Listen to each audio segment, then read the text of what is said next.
नमस्कार, मैं अंजलि मिश्रा, स्वागत है आप सभी का हमारे चैनल में। संविधान बनाम मनुस्मृति को लेकर अब कांग्रेस के नेता शशि थरूर ने बड़ा बयान दे दिया है। उन्होंने आरएसएस को लेकर नरमी बरती है और उनके बयान पर अब कहा जा रहा है कि राहुल गांधी नाराज हो सकते हैं। राहुल गांधी जिन्होंने इसे लेकर काफी ज्यादा, अगर आप कहेंगे, लंबा चौड़ा पोस्ट किया था, लेकिन अब आरएसएस को लेकर शशि थरूर का जो अंदाज है वो नरम नजर आया। शशि थरूर कहते दिखे कि आरएसएस आगे बढ़ चुका है, जिसके बाद इस बयान को लेकर कहा जा रहा है कि राहुल गांधी इस बयान से नाराज हो सकते हैं। तो क्या कुछ कहा है शशि थरूर ने, किस तरीके की आ रही इस पर प्रतिक्रिया, और आरएसएस को लेकर इस दिए गए बयान से क्यों हो रहा है बखेड़ा खड़ा, विस्तार से जानिए। तो कांग्रेस के सांसद शशि थरूर ने मनुस्मृति बनाम संविधान पर चल रही बहस के बीच अब बड़ा बयान दे दिया। शशि थरूर ने कहा कि आरएसएस और बीजेपी अब बदल चुके हैं। थरूर का बीजेपी और आरएसएस के प्रति ऐसा नरम बयान देश की राजनीति में चर्चा का केंद्र बन गया।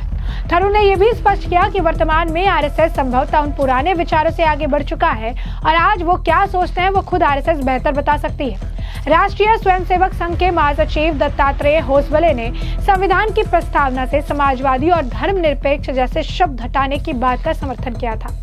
इसके बाद ही इस पर विवाद शुरू हो गया। होसबले के बयान पर राहुल गांधी ने बकायदा सोशल मीडिया पर ट्वीट करके लिखा था कि संविधान समानता, धर्मनिरपेक्षता और न्याय की बात करता है, ये इन्हें चुभता है। आरएसएस का नकाब उतर गया। राहुल ने कहा था कि आरएसएस बीजेपी को संविधान नहीं मनुस्मृति चाहिए। ये बहुजनों और गरीबों के उनके अधिकार छीनने, उन्हें दोबारा गुलाम बनाना चाहते हैं। संविधान जैसे ताकतवर हथियार उनसे छीनना इनका असली एजेंडा है। आरएसएस ये सपना देखना बंद कर दे, हम उन्हें कभी सफल नहीं होने देंगे। हर देशभक्त भारतीय आखिरी दम तक संविधान की रक्षा करेगा। लेकिन उनके ही पार्टी के नेता, उनके ही आप कह सकते हैं करीबी शशि थरूर, उनका बयान इससे बिल्कुल अलग है। क्या कुछ कह रही है शशि थरूर, एक बार आप खुद सुनिए। Historically, he is referring to the fact that was a criticism expressed at the time of the adoption of the Constitution. Mr. Golwalkar, amongst others, said that one of the great flaws of the Constitution is there is nothing of the Manusmriti in it. But I think the RSS itself has moved on from those days. So as a historical statement, it's accurate. Whether it's a reflection of how they feel today, the RSS should be in the best position to answer that. तो जैसा कि आपने उनका बयान सुना, शशि थरूर कह रही हैं कि ऐतिहासिक रूप से राहुल गांधी इस तथ्य का उल्लेख कर रही हैं कि संविधान को अपनाने के समय यह आलोचना व्यक्त की गई थी। गोलवलकर ने संविधान के मनुस्मृति का उल्लेख न करने को कमी बताया था, लेकिन मुझे लगता है कि अब आरएसएस उन दिनों से आगे बढ़ गया चुका है। आज वो क्या सोचते हैं वो खुद आरएसएस बेहतर बता सकती है। शशि थरूर का ऐसा बयान तब आया जब कांग्रेस और अन्य विपक्षी दल बीजेपी और संघ पर संविधान से छेड़छाड़ के आरोप लगा रहे। 1976 यानी 1976 में इमरजेंसी के दौरान समाजवादी और धर्मनिरपेक्ष जैसे शब्द संविधान में जोड़े गए थे, जिसे आरएसएस महासचिव दत्तात्रेय होसबले ने जबरन जोड़ना कहा था और उन्होंने इस मामले को लेकर कांग्रेस से बकायदा जो है माफी की मांग भी की थी और यह भी कहा था कि इन शब्दों को हटाने को लेकर चर्चा होनी चाहिए। क्योंकि ये जो है मौका परस्त राजनीति थी, इमरजेंसी का वक्त था और इन शब्दों को जोड़ा गया क्योंकि जो बाबा साहब भीमराव अंबेडकर द्वारा संविधान दिया गया था उनमें ये शब्द थे ही नहीं। आपने हाल ही फिलहाल में आपने जो है उपराष्ट्रपति जगदीप धनखड़ का भी बयान सुना था, जिसमें उपराष्ट्रपति खुलकर इस लेकर बातचीत करते नजर आए। उन्होंने भी इस बात को माना कि ये शब्द जो है इसमें पहले नहीं थे, इन्हें समय के साथ मौकापरस्त राजनीति के तहत जो है जोड़ा गया था। और अब जिस तरीके का शशि थरूर ने बयान दिया है और जिस तरीके का भी ये पूरा आप कह सकते हैं कि बयान देखने के लिए मिल रहा है, जहां पर मनुस्मृति वर्सेस संविधान की चर्चा चल रही है, इस मामले को लेकर अब कांग्रेस के नेता सुखदेव भगत का भी बयान सामने आया है। पहले सुनिए कि वो शशि थरूर पर क्या कह रहे हैं, इसके बाद उन्होंने इस पूरे मामले को लेकर जो है उपराष्ट्रपति और अन्य लोगों को लेकर भी बयान दिया है। जरा सुनिए कि करके क्या कुछ कहना है उनका। मैं समझता हूँ कि भारतीय जनता पार्टी आरएसएस पहले ये बताए, ये आप सर्वधर्म संभव की वो बात करती है नहीं करती है। और शिवराज चौहान जी से मैं बहुत विनम्रता से एक बात पूछता हूँ, वो अपना संविधान पढ़े हैं?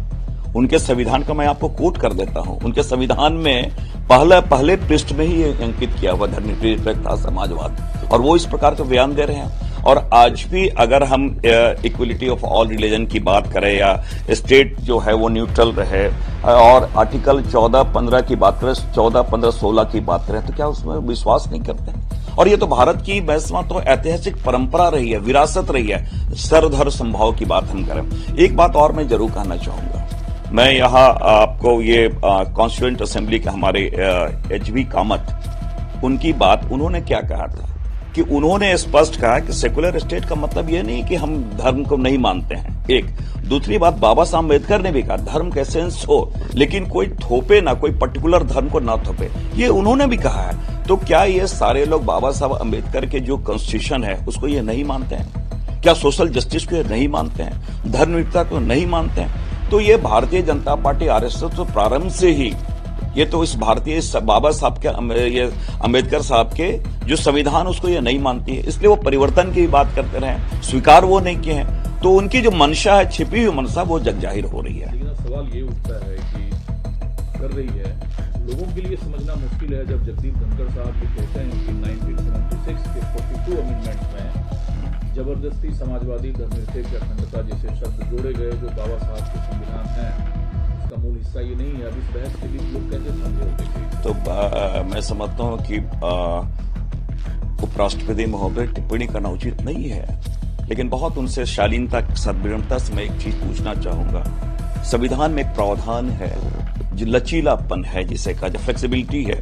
आप कितने, अभी आज 129वें संशोधन, हमारे 128 संशोधन हो चुके हैं, 129वां पे परिचर्चा चल रही है अभी।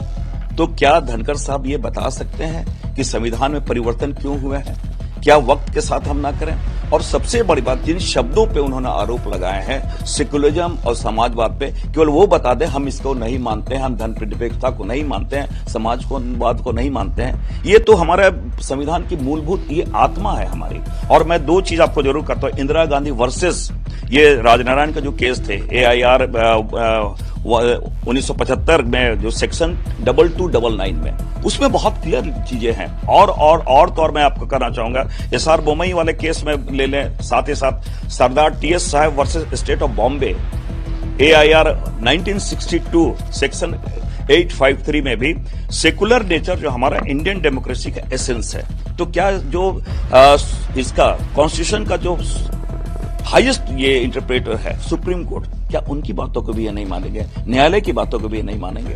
तो ये चीजें मैं समझता हूं कि ये भारतीय जनता पार्टी की जो मंशा है, वो आज भी जो हमारे बाबा साहब का संविधान को लागू नहीं मानते हैं, वो नागपुर के आरएसएस के संविधान को यहाँ लागू करना चाहते हैं। के साथ बैठे हुए हैं, हाथ कंगन को आरसी क्या, जो उनके जो महासचिव बोले आरएसएस के, वो आज क्या बोल रहे हैं? उन्होंने ही तो स्टार्ट किया कि सेकुलरिज्म हटा देना चाहिए, सोशलिज्म हटा देना चाहिए। और थरूर साहब इस प्रकार की बातें कर रहे हैं। थरूर साहब निश्चित रूप से हमारे लिए बहुत सम्मानित है, काफी सीनियर लीडर हैं, लेकिन एक बात जरूर कहना चाहूंगा, पीने वालों को पीने का बहाना चाहिए। तो जैसा कि आपने सुखदेव भगत को सुना, उन्होंने कहा कि शशि थरूर हमारे नेता हैं, वरिष्ठ नेता हैं, और उनको लेकर मैं क्या टिप्पणी करूं, लेकिन ये बात तो है कि अगर बात खुलेगी तो फिर ये दूर तलक जाएगी। इसीलिए उन्होंने कहा कि बाकी जो शब्द जोड़े गए हैं, जिसे लेकर जब बखेड़ा खड़ा हो रहा है, मैं पूछना चाहूंगा, बाकायदा उन्होंने कई सारे आर्टिकल का जिक्र किया कि इसके बारे में वो क्या कहना चाहेंगे, उपराष्ट्रपति क्या कहना चाहेंगे। आज ये संविधान के पीछे इस तरीके से हाथ धोकर क्यों पड़ गए हैं?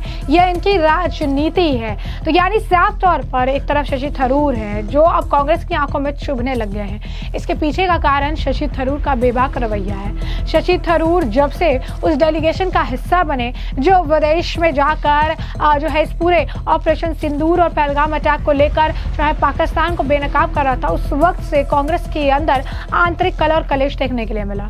इनके ही नेता कभी इन्हें स्लीपर सेल, यानी शशि थरूर को कभी स्लीपर सेल कहते, तो कभी ये कहते कि कांग्रेस के अंदर ही कोई छिपा हुआ बागी है। यानी शशि थरूर को लेकर तरह तरह के बयान दिए गए, यहां तक कह दिया गया कि बीजेपी ज्वाइन करना चाहते हैं तो उन्हें चला जाना चाहिए, गद्दार हैं। कई तरह के बयान उनके लिए दिए गए, उनके ही पार्टी के नेताओं द्वारा दिए गए। लेकिन समय समय पर शशि थरूर ने इस मामले को भी बहुत ही मैच्योरली जो है संभाला, और अब शशि थरूर का ये बयान सामने आया, जिसे कहा जा रहा है कि जो लीडरशिप है, यानी राहुल गांधी खुद भी नाराज हो सकते हैं, क्योंकि संविधान की पत्री लेकर घूमने वाले राहुल गांधी इस मामले को काफी ज्यादा राजनीतिकरण करके उछालने के जो है मूड में नजर आ रहे हैं, क्योंकि इसीलिए बाकायदा उन्होंने लंबा चौड़ा पोस्ट भी किया था। लेकिन शशि थरूर का नरम रवैया राहुल गांधी को शायद रास नहीं आएगा।